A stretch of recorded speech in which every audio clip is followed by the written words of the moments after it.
Nós vamos continuar hoje, irmãos, a nossa exposição no livro de Gênesis. Chegamos ao capítulo 42.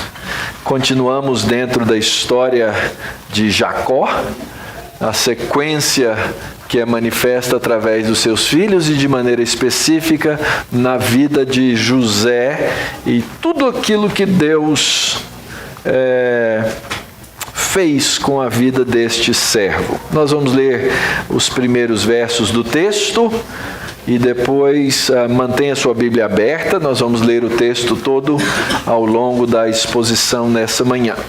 Gênesis 42, nós vamos ler do verso 1 até o verso 11. Diz assim a palavra de Deus: Sabedor Jacó de que havia mantimento no Egito, disse a seus filhos: por que estáis aí a olhar uns para os outros? E ajuntou: tenho ouvido que há cereais no Egito, descei até lá e comprai-nos deles, para que vivamos e não morramos. Então desceram 10 dos irmãos de José para comprar o cereal do Egito. A Benjamim, porém, irmão de José, não enviou Jacó na companhia dos irmãos, porque dizia: para que não lhe suceda acaso algum desastre. Entre os que iam, pois, para lá foram também os filhos de Israel, porque havia fome na terra de Canaã. José era governador daquela terra. Era ele quem vendia a todos os povos da terra. E os irmãos de José vieram e se prostraram, rosto em terra, perante ele. Vendo José a seus irmãos, reconheceu-os, porém não se deu a conhecer. E lhes falou asperamente e lhes perguntou: de onde vendes?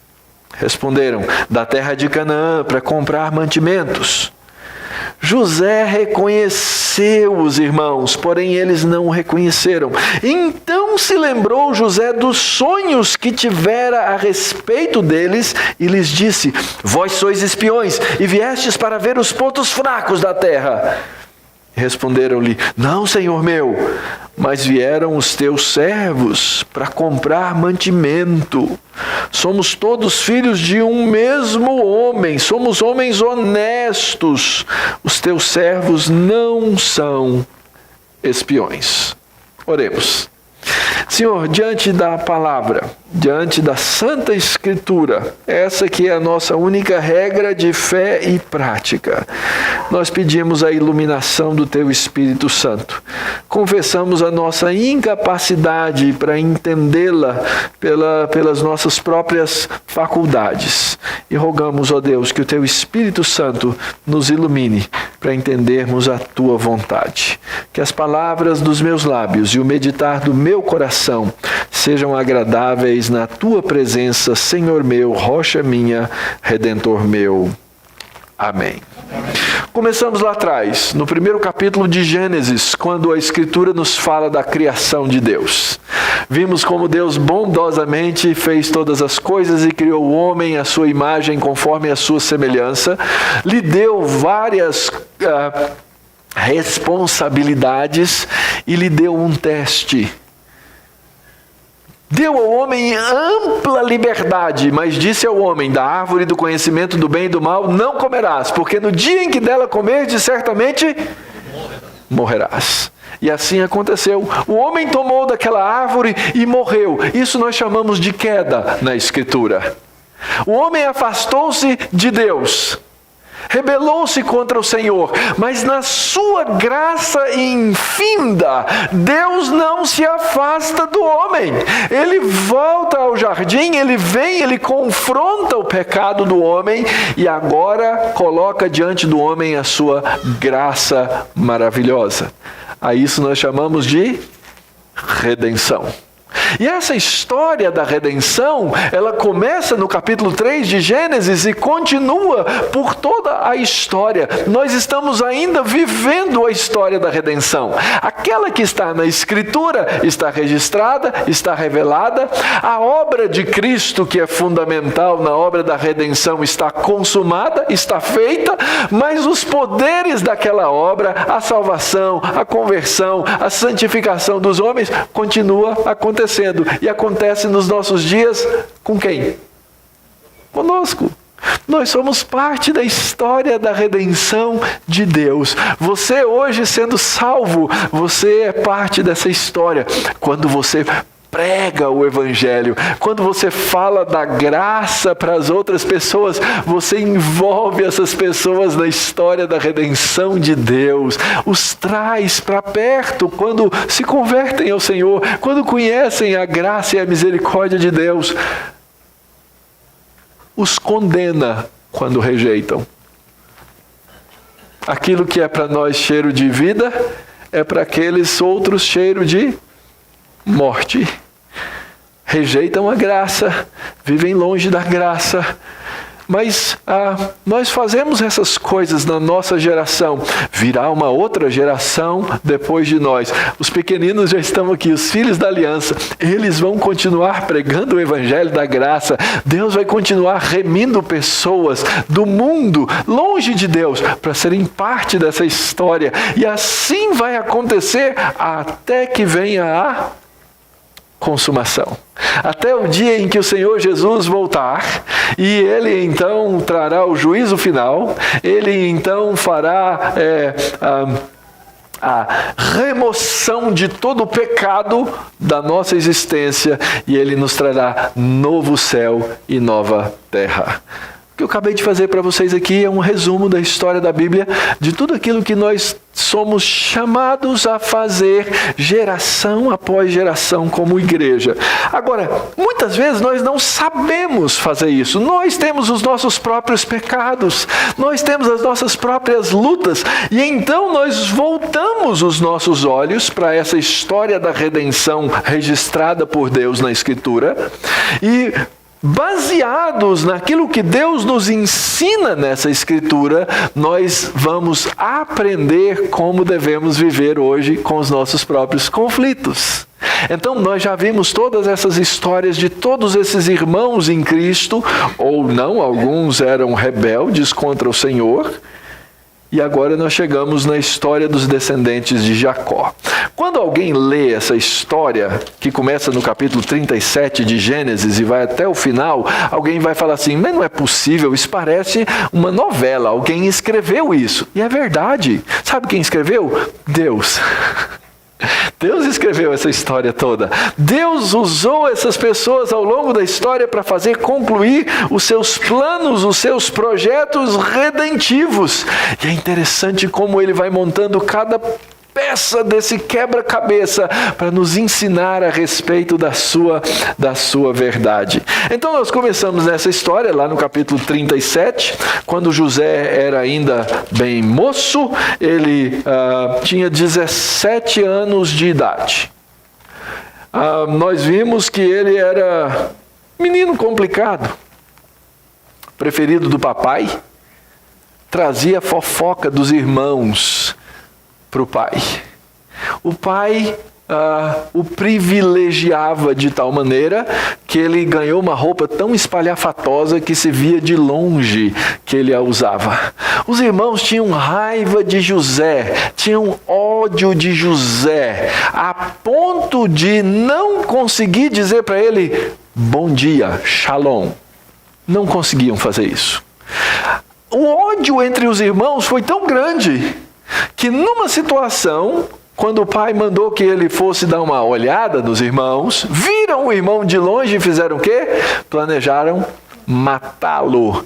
Depois de briga de cá, conversa de irmão de lá e não sei o que, eles resolveram que não iam matá-lo, mas iam ter um lucrozinho e o venderam para uma caravana de ismaelitas que passavam por ali e que iam para o Egito, e ele foi vendido como escravo.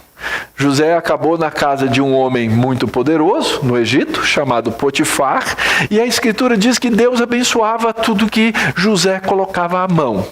Aquele homem foi vendo que ele era abençoado por Deus daquela maneira e foi largando todos os seus negócios na mão de José, um atrás do outro. Diz o texto que chegou num ponto que ele falava assim, ele só se preocupava com o que ele ia comer na hora do almoço e na janta.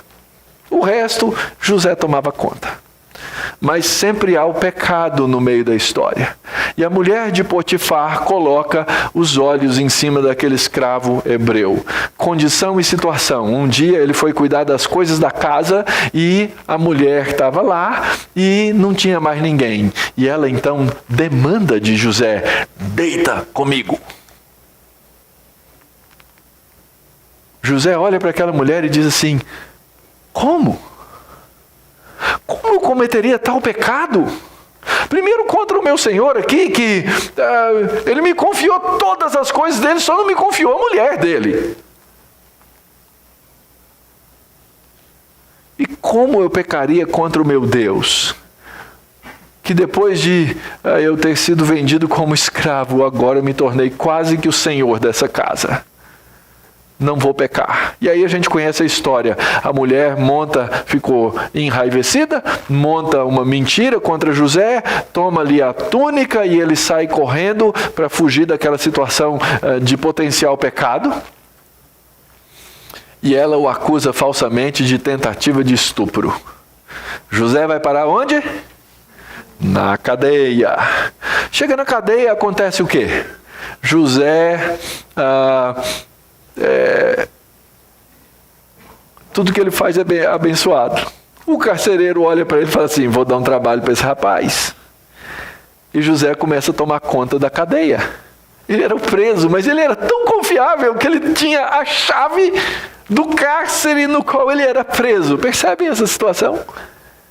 E aí ele era um homem que tinha preocupações.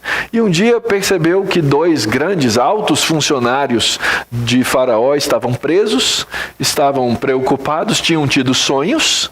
E ele pergunta o que aconteceu, eles contam o sonho, ele interpreta o sonho, como é típico nessa história de José, e o que ele interpreta acontece.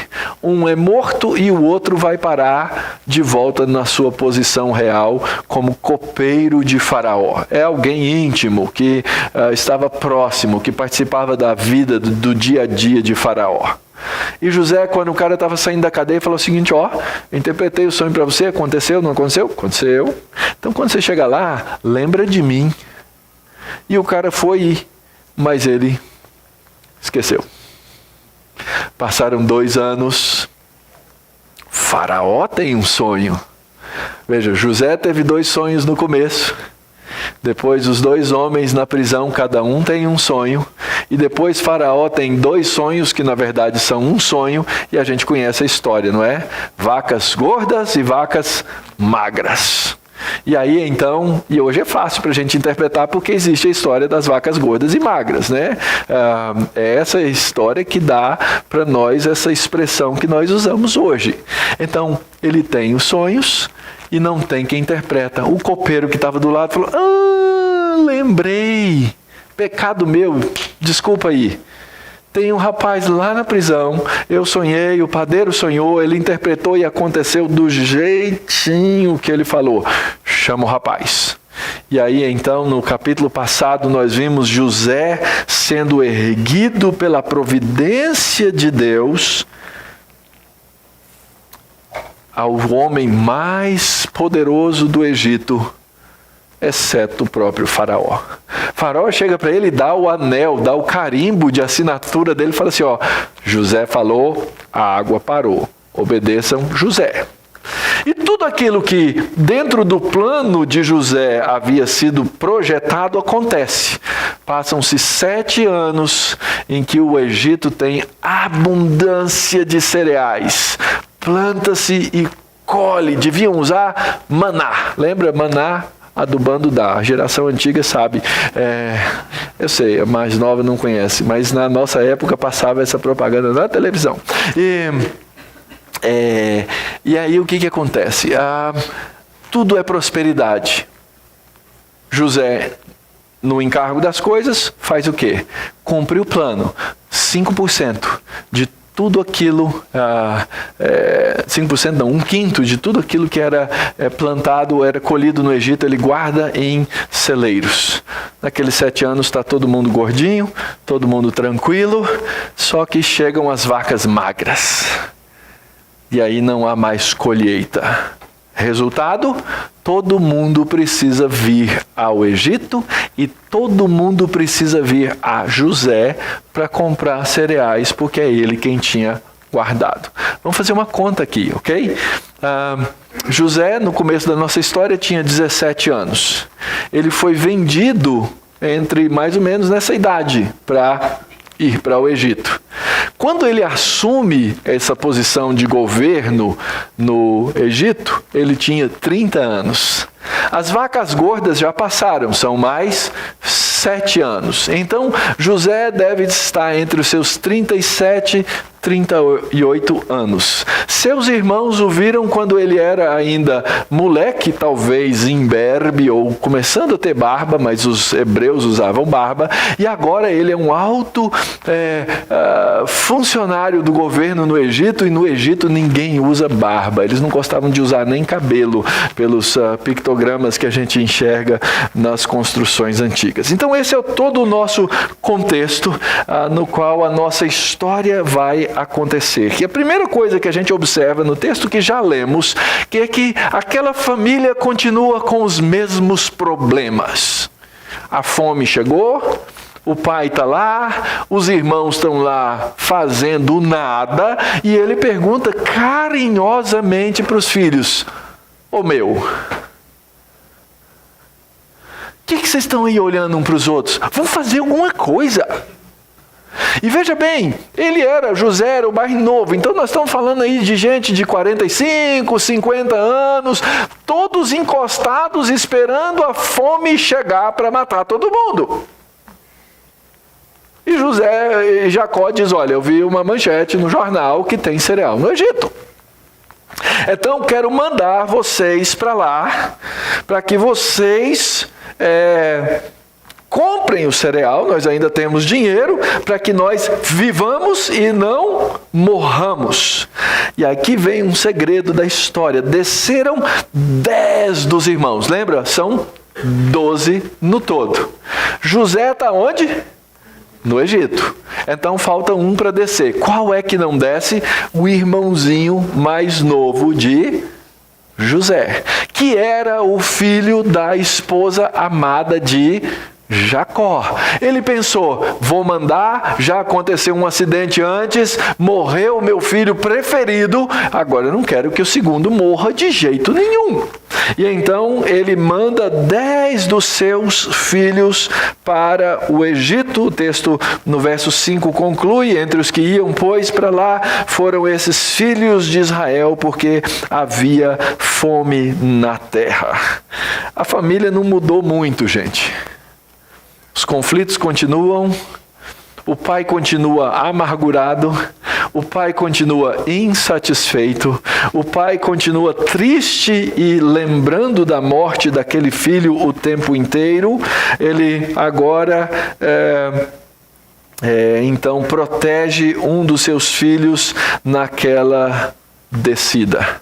Jacó continua com seus filhos queridinhos.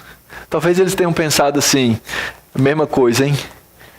José não andava com a gente e agora o papai também não deixa Benjamim. Ele não confia em nós. Bem fazia em não confiar. Mas o fato é que ele tinha o seu filho preferido, o seu filho protegido, e isso a gente sabe nunca causa bem em casa nenhuma. Filhos gostam de se comparar. Isso é coisa terrível. E às vezes pais gostam de privilegiar. Então lá em casa não é que aconteça isso, mas eles dizem o tempo inteiro, né? Eu sou o preferido, eu sou o preferido, eu sou o preferido. Há uma disputa, eu sou o preferido da mamãe, eu sou o preferido do papai. Enquanto está na área da brincadeira, ok. O problema é que na hora que as coisas ficam sérias, esses sentimentos tomam conta do nosso coração e nós os assumimos como absolutamente verdadeiros, e quando nós os assumimos como verdadeiros, isso gera mais conflito, isso gera problemas na família, isso gera disfuncionalidade. No caso da família de Jacó, gerou ódio.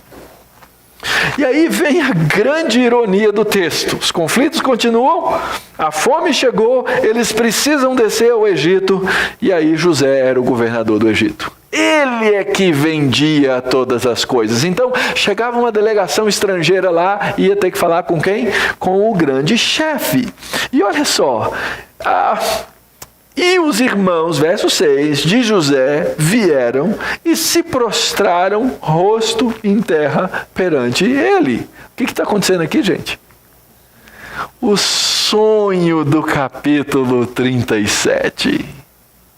José lembra do sonho, olha e conta os irmãos. 1, 2, 3, 4, 5, 6, 7, 8, 9, 10. Espera aí. No meu sonho tinha 11. Ele percebe que aquele sonho de Deus estava agora acontecendo, mas estava incompleto. No meu sonho tinha 11. Aqui só tem 10. Falta alguma coisa. Essa é a primeira grande ironia. O sonho lá de trás que os irmãos absolutamente duvidavam, o sonho que os pais duvidaram, agora começa a se completar na vida de José. Gente, de novo, como eu disse no comecinho, isso parece uma novela, não parece? E como eu disse para vocês, Deus escreveu essa história. Deus deu o sonho, Deus proveu as circunstâncias, Deus fez cumprir as circunstâncias. Esse é o primeiro ponto da grande ironia. Mas a grande ironia não termina aí. O texto diz assim, José então pergunta para eles, ele reconhece, lembra? 17, agora ele está com 30 e tantos anos de idade, mais de 37, 38, 39, e os irmãos não o reconhecem. Aquele cara mais velho, todo vestido de roupas reais. Se os pictogramas que a gente vê são reais, eles usavam maquiagem e etc e tal, não é? Não reconheceram o irmão. Ele olha, reconhece, pergunta, vocês vieram da onde? Eles, da terra de Canaã. Bom, é verdade. Vocês vieram fazer o quê? Comprar mantimento. Eu falei, estou sabendo. E então ele se lembra do sonho. Quando ele lembra do sonho, ele diz assim, vocês não acreditaram no sonho, vocês decidiram não acreditar no sonho, vocês são espiões, vocês vieram aqui para ver os pontos fracos da terra. E eles responderam, não, nós não temos interesse de tomar o Egito, nós somos todos filhos de um pai só. Ok, é verdade. Só que vem agora a segunda grande ironia. Nós somos homens honestos. Não somos espiões. Como é que José ia saber que eles não eram espiões, se eles sabiam que aqueles homens não eram honestos? Pensa um pouquinho na história deles. Eles só... pouca coisa, vai gente. História de vender um irmão, enganar o pai, mataram 2 dos irmãos deles, lembram? Mataram uma tribo inteira, Simeão e Levi. Adultério, incesto. Você coloca. Eu acho que Deus estava olhando na hora que eles responderam assim. Eles falaram assim, somos homens honestos. E Deus lá no céu teve que fechar a boca para não rir. Senão eles iam ouvir. Grande ironia. José não tinha como confiar nesses homens. Ele não só agora se encontra numa situação diferente daquela inicial, na qual Deus provê aquele encontro e provê aquele choque. Imagina os olhos de José olhando seus irmãos diante dele. Mas no qual Deus vai começar um processo de mudança na vida, tanto de José quanto dos seus irmãos. E isso começa com essa grande ironia. O sonho se realizando E os irmãos dizendo: somos homens honestos. Então é por isso que José usa as palavras, e o texto diz ríspidas, porque ele precisava colocar diante, e aqui há interpretações diferentes, mas eu acredito que a intenção dele era não se dar a conhecer e ao mesmo tempo era prover um teste para ver se aqueles homens haviam mudado em alguma coisa na sua vida. E aí então vem o teste. Essa parte nós não lemos. Diz assim: ele, porém, lhes respondeu: nada disso. Pelo contrário, eles disseram: nós somos honestos. Ele diz: nada disso. Pelo contrário, vocês vieram ver os pontos fracos da terra. E eles disseram: nós, teus servos, somos 12 irmãos, filhos de um homem na terra de Canaã. Outra verdade. O mais novo está hoje com o pai. Ok, José não tinha como conferir essa verdade, mas ele está imaginando. O outro já não existe. Opa, outra verdade. Porque eles achavam que José havia sido morto nesse processo. Então lhes falou José: é como já vos disse, sois espiões. Nisso sereis provados. Pela vida de Faraó, daqui não saireis, sem que primeiro venha o vosso irmão mais novo. O que José está fazendo aqui? Está promovendo um teste. Será que eles não mataram meu pai também? Porque afinal de contas eles me mataram porque eu era o preferido do papai. Ou tentaram me matar, me venderam. Será que eles não mataram meu irmão? Então quero ver meu irmão mais novo. Enviai um dentre vós que traga vosso irmão. Vós ficareis detidos para que sejam provadas as vossas palavras, se há verdade no que dizeis. Ou se não, pela vida de Faraó, vou declarar vocês espiões, ficarão presos. E os meteu na cadeia, juntos em prisão, por 3 dias. Então José aqui faz uma primeira ameaça contra eles. A ameaça ia colocar na cadeia é como se fosse uma artimanha para fazer aquele teste. Mas quando a gente continua a leitura do texto, a gente começa a perceber que há uma transformação. A grande pergunta de José: será que eles mudaram? E aqui você começa a ler a respeito de transformações. Sabe qual é a primeira transformação? A primeira transformação é do próprio José. Vamos ler o texto e eu vou explicar para vocês. Ao 3º dia disse-lhes José: fazei o seguinte e vivereis, pois temo a Deus. Se sois homens honestos, fique detido um de vós na casa de vossa prisão. Vós outros ide, levai cereal para suprir a fome das vossas casas, e trazei-me o vosso irmão mais novo, com o que serão verificadas as vossas palavras, e então não morrereis. E eles se dispuseram a fazê-lo. Então disseram uns aos outros: na verdade somos culpados no tocante a nosso irmão, pois lhe vimos a angústia da alma quando nos rogava e não o acudimos, por isso nos vem essa ansiedade. Respondeu-lhes Rúben: não vos disse eu, não pequeis contra o jovem? E não me quisestes ouvir, pois vedes aí que se requer de nós o seu sangue. Eles, porém, não sabiam que José os entendia, porque lhes falava por intérprete, e retirando-se deles, chorou, depois, tornando-lhes, falou. Tomou a Simeão dentre eles e o algemou na presença deles. No que José está sendo transformado aqui, irmãos? No primeiro sonho, ele foi um moleque cheio de vanglória.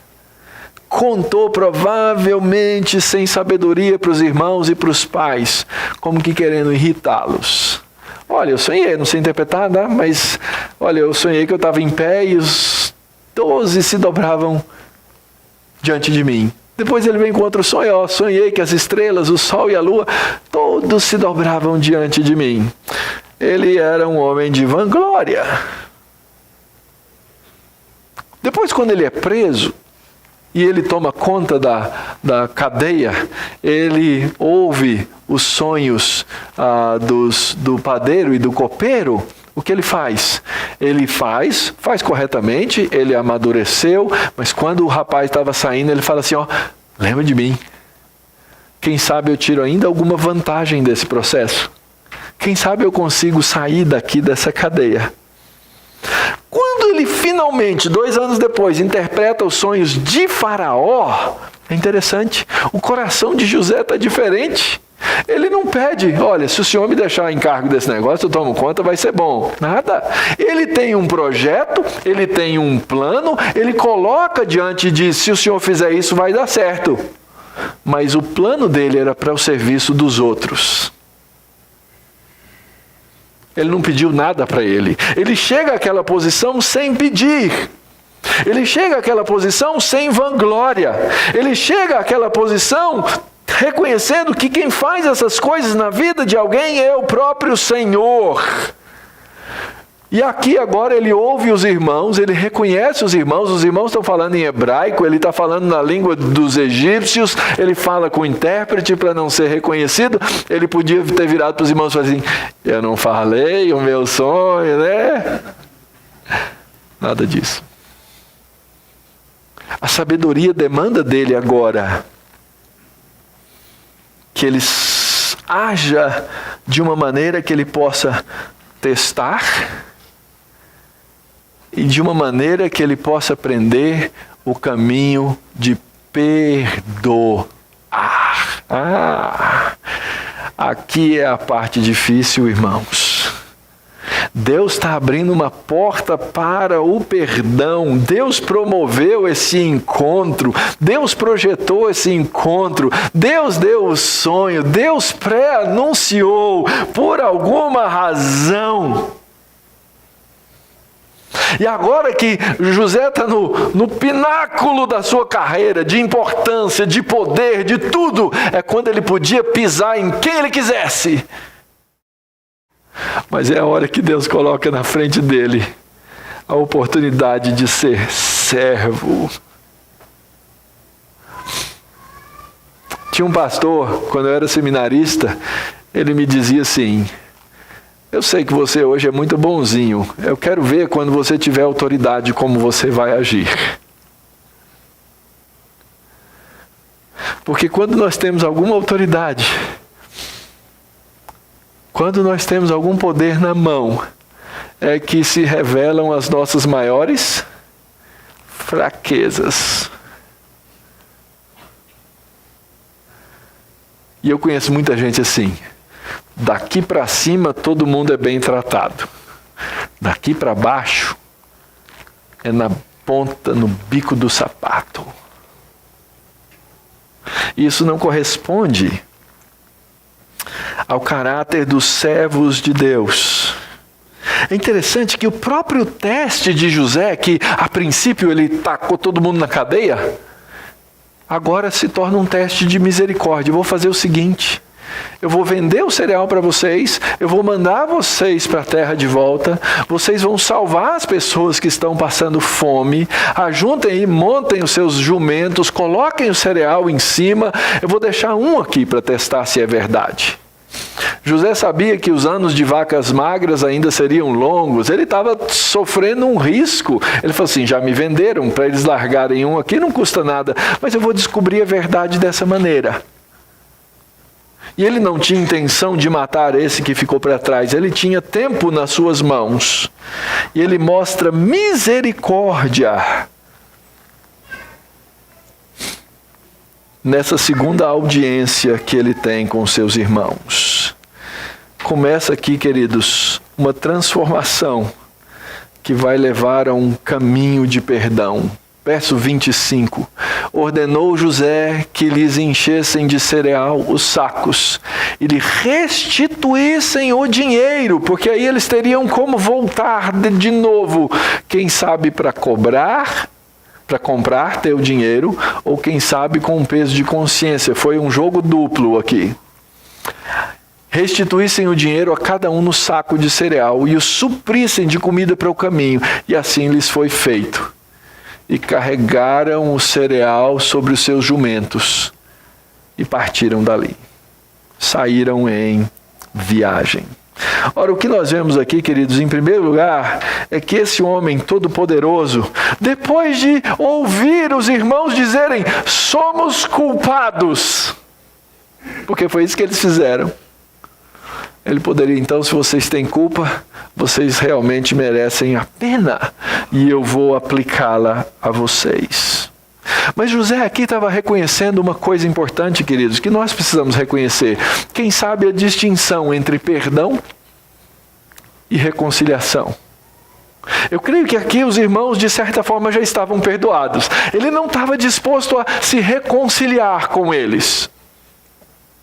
E eu acredito que existem situações na vida em que as reconciliações se tornam praticamente impossíveis. Porém, não o perdão. Não saber perdoar. Até quem jogou você no fundo do poço, até quem vendeu você para uma outra nação, nunca faria bem para a alma de José. Nunca. Porque toda falta de perdão é um ajuntamento de rancor. E rancor não faz mal para o outro. Rancor faz mal para mim. Então a Escritura diz que nós precisamos ter o aprendizado profundo dessa arte do perdão. Mesmo em situações que não sejam possíveis as reconciliações. E no caso aqui não há reconciliação. Pelo menos não por enquanto. Mas José estava disposto a testá-los. Perdoar alguém não significa agir como se nada tivesse acontecido. Ele não finge isso. Mas ele se perguntava no coração, será que eu posso confiar neles? Porque o caminho do perdão começou aqui. O que José então sabiamente faz? Ele coloca mais um teste diante dos irmãos. Verso 27. Abrindo um deles o saco de cereal para dar de comer ao seu jumento na estalagem, deu com o dinheiro na boca do saco de cereal. E então ele disse aos irmãos, devolveram o meu dinheiro, está na boca do saco de cereal. E desfaleceu-lhes o coração. E atemorizados, entreolhavam-se dizendo, que é isso que Deus fez conosco? Finalmente, Deus chega na boca desses homens. Finalmente, porque até agora era tudo sobre morte, assassinato, vingança. Eles se encontram numa situação perigosa. De repente, um fica preso, todo mundo sai livre. Eles devem ter pensado, porque o pai falava sobre Deus para eles, mas parece que piedade no coração deles era algo que passava longe sempre. Pararam no posto Ipiranga para reabastecer o jumento. Abre. E o dinheiro estava lá. O que eles pensaram? Vamos falar que a gente roubou. Já não basta a acusação de espião. E parece que eles tinham intenção de salvar o irmão, porque eles devem ter pensado, esse já era. Morreu mesmo. E eles começam a observar que, quiçá, em todos os seus pecados, agora pela primeira vez eles fazem uma menção de Deus, eles têm a sua consciência desperta, eles começam a enxergar Deus por trás do seu crime e da sua punição.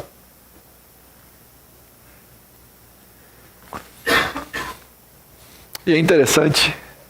Sabe como a gente enxerga a bondade de Deus sobre a vida dos seus filhos, queridos? É quando Ele nos confronta com os nossos pecados.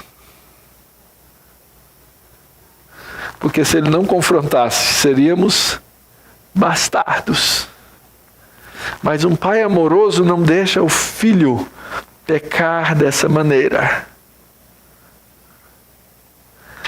Só que agora o teste dos irmãos aumentou de grau, porque agora eles vão ter que voltar para lá, trazer o irmão que o pai não ia querer deixar levar, e ainda iam ter que chegar com a cara lavada e dizer o seguinte: ó, não sei o que aconteceu.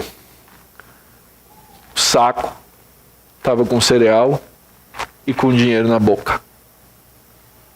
E eles poderiam ser acusados e presos e mortos.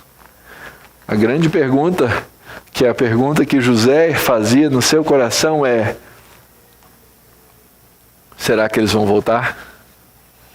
E se você lembrar de uns versos atrás, quando ele ouve os irmãos percebendo, conversando entre si na língua hebraica sobre o que havia acontecido, José não aguenta a cena, ele sai da cena, ele vai para o quartinho real, dá uma chorada e volta. Transformação acontecendo com José, transformação acontecendo com os irmãos colocados numa situação difícil. Será que eles voltam, gente? Essa seria a cena do próximo capítulo, não é? Será que eles vão voltar? Ora, os filhos chegam em casa. Vieram a Jacó, seu pai, na terra de Canaã. Lhe contaram tudo o que lhes acontecera, dizendo: o homem, o senhor da terra, o cara importante, falou conosco asperamente, nos tratou como espiões da terra. Dissemos-lhe: somos homens honestos. O pai deve ter colocado a mão na cara, não é possível. E vocês queriam que ele não percebesse? Somos homens honestos. Não somos espiões. Somos 12 irmãos, filhos de um mesmo pai, um já não existe, referindo-se a José, eles tomavam a morte de José como verdade, e o mais novo está hoje com o nosso pai na terra de Canaã. Respondeu-nos o homem, o Senhor da terra: nisto conhecereis que sois homens honestos. Quem sabe vocês mudaram. Deixai comigo um de vossos irmãos, tomai o cereal para remediar a fome de vossas casas e parti. Trazei-me vosso irmão mais novo, e assim sabereis que não sois espiões, mas homens honestos. Então vos entregarei o vosso irmão e negociareis na terra. Eles voltam. Lembra quem é que trazia as notícias? Era José. José não mais, agora eles precisam contar eles mesmos. E ele conta então que conheceram esse homem poderoso. Obviamente eles não o reconheceram. E eles então fazem esse relato que é real, honesto, do que havia acontecido. E aí então surge o obstáculo. Verso 35. Aconteceu que, despejando eles os sacos de cereal, eis que não era só aquele que tinha aberto, eis que cada um tinha a sua trouxinha de dinheiro no saco de cereal. E viram as trouxinhas com o dinheiro, eles e seu pai, e temeram. Então lhes disse Jacó, seu pai: vocês já me privaram de filhos. José já não existe, Simeão ficou preso, não está aqui, e agora ides levar a Benjamim. Todas essas coisas me sobrevêm. Mas Rúben disse a seu pai: mata os meus 2 filhos, se eu não tornar a trazer, entrega-mo e eu te restituirei. Ele, porém, disse: meu filho não descerá convosco, seu irmão é morto, e ele ficou só. Se lhe sucede algum desastre no caminho por onde fordes, fareis descer as minhas cãs com tristeza à sepultura. A misericórdia de José havia feito com que ele colocasse o dinheiro de volta, mas também havia colocado todos eles numa situação e num teste maior ainda. São honestos? Vão ter que voltar aqui. Vão ter que dizer que o dinheiro estava em cada um daqueles sacos de cereal. E vão ter que dar a explicação verdadeira. Mais um obstáculo para que eles voltassem. E aqui você vê então um ciclo. Eles saem de Canaã, ordenados pelo seu pai, voltam agora para Canaã, depois de passar pelo Egito, e seu pai se enche de autopiedade. Nada mudou com Jacó. Lembra que lá atrás eu falei, está vendo transformação com José? Está vendo transformação com os irmãos? Mas o pai continua o mesmo. Tudo é com relação a ele. Ah, é o meu filho. Ah, é meu. Ah, é o meu. E eu acredito que muitas vezes esse é o nosso grande problema, queridos. Nós não nos enxergamos na história de Deus. Nós nos achamos vítimas de Deus. Nós não entendemos a nossa reação ou nossa relação com Deus como uma relação na qual Ele nos trouxe para uma posição muito melhor da que nós estávamos. Não, a gente gosta de reclamar de Deus. Como eu sou pobrezinho, como eu sou coitadinho, perdi meu primeiro filhinho, perdi o segundo aqui, agora vocês querem levar o terceiro. Nós não nos enxergamos na grande história de Deus. Nós queremos montar uma história em torno de nós mesmos. Eu gosto de ser o centro do universo, não só do meu, mas das pessoas à minha volta. Sabe quem é a pessoa mais importante aqui? É o Mauro. Sabe quem é a pessoa mais importante na minha casa? É o Mauro. Sabe quem é a pessoa mais importante na minha escola? É o Mauro. E como eu digo, esse é o verso da Denise, basta o dia o seu próprio Mauro, né? Ela não fala isso, mas eu achei que a piada era boa.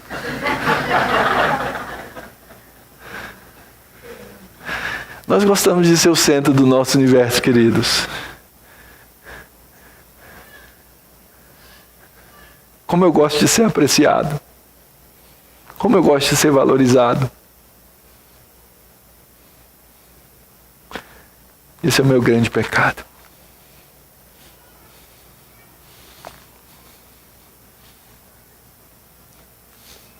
E se você é parte da mesma raça caída que eu sou, você não é diferente de mim. Esse é o ponto. A história não é a nossa história. A história é a história de Deus. A pergunta não é, Deus, o que o Senhor vai fazer na minha história? A pergunta é, Deus, o que eu fui chamado pelo Senhor para fazer na tua história? Isso vai mudar a sua perspectiva. Isso vai mudar a sua maneira de agir. Isso vai mudar a sua maneira de enxergar a história, as coisas, as relações com o mundo, com as pessoas, com a vocação que você tem. Não pergunte como você pode ser servido. Olhe para a Escritura e pergunte ao Senhor, Senhor, como o Senhor quer que eu sirva? E aí nós vamos começar a entender o que José começou a entender.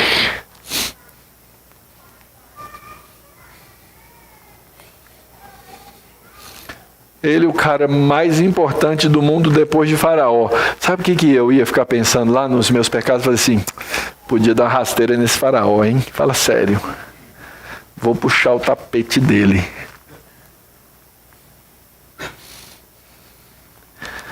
A maioria dos nossos problemas de insatisfação, queridos, é que nós não aprendemos a nos contentar com as coisas e a vocação que Deus nos dá. Então é óbvio, a gente quer progredir, a gente quer crescer, a gente quer ir à frente, mas a nossa maneira pecaminosa de fazer isso, como é que é? É pela inveja e pela cobiça. Então eu quero tomar o lugar do outro, eu quero a posição do outro. Diante dessa história, queridos, então o que é que nós devemos fazer? Primeiro, olha para a história de José e olha para a história desses irmãos e observe os efeitos do pecado nesse mundo quebrado. Tudo isso que eu já citei. De mentira, engano, assassinato, destruição, traição. O que você imaginar de porcaria é o retrato do mundo no qual nós vivemos. Você quer ver isso? É fácil, liga o Jornal Nacional. Mas você quer ver isso? É fácil. Olhe para a vida ao redor de você. E veja que nós temos o potencial de todas essas mesmas coisas. Por isso, nós temos que entender que vivendo num mundo quebrado, nós vivemos num mundo de pessoas quebradas. E as pessoas quebradas, é o plural, somos nós. Nossa tendência é de olhar para o outro como quebrado, mas os quebrados somos nós.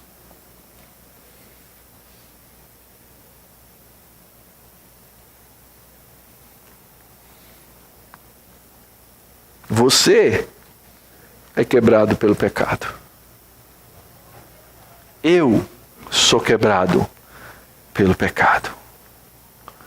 Enquanto os irmãos não reconheceram isso, e enquanto o próprio José não observar isso de maneira clara, eles não vão poder se perdoar ou se relacionar.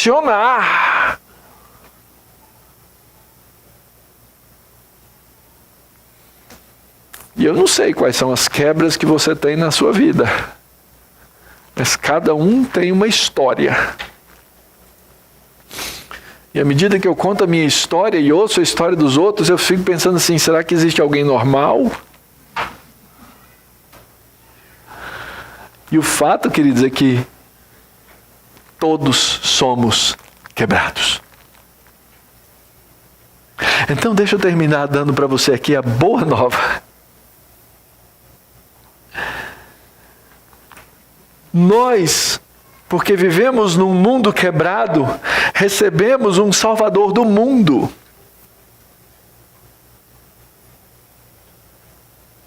E a nossa quebra é essa rebeldia, é essa contradição do nosso coração de termos sido criados para adorar a Deus e nos rebelarmos contra Ele.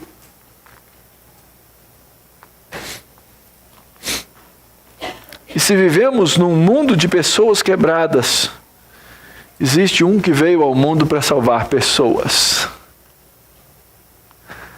É por isso que eu prego o Evangelho, queridos. Não é por causa da minha autoconfiança.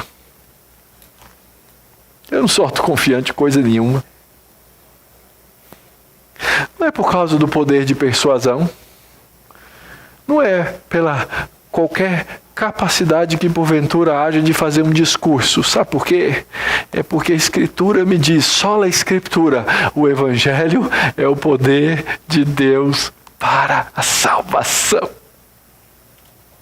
Eu posso pregar esse Evangelho porque esse Salvador do mundo é um Salvador das pessoas, e esse Salvador das pessoas é um Salvador para você.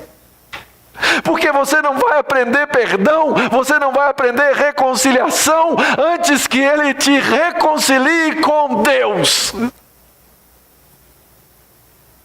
E talvez você tenha chegado aqui nessa manhã exatamente nessa posição e nessa carência. Necessitado de ser reconciliado com o Criador do Universo por meio de um Filho que Ele enviou para morrer no seu lugar.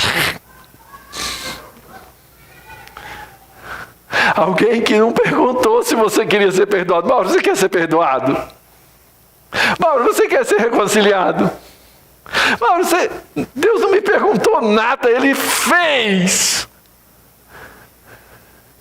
E a mim cabe a gratidão a Deus, a minha resposta de amor a esse Cordeiro,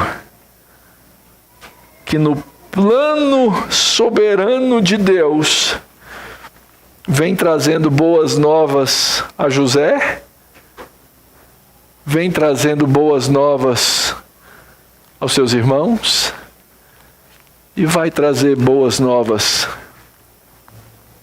aos seus pais. Eu acredito que a gente pode ter dois grupos de pessoas aqui. Vários, a maioria, eu acredito, conheceu Jesus Cristo e Jesus Cristo é o seu Salvador. Deixa eu dizer uma coisa para você. Você que está aqui hoje nessa manhã e é crente. Mesmo na condição de crente, cristão, tendo essa Bíblia como palavra de Deus, nós somos capazes de resistir à vontade de Deus nas nossas vidas por causa do nosso pecado. E você precisa de reconciliação. Ponto. E o outro grupo, talvez você esteja aqui nessa manhã e você não seja um crente, você não conhece a Deus. Você pode começar hoje sendo reconciliado com esse Salvador. E isso acontece por meio de um cordeiro.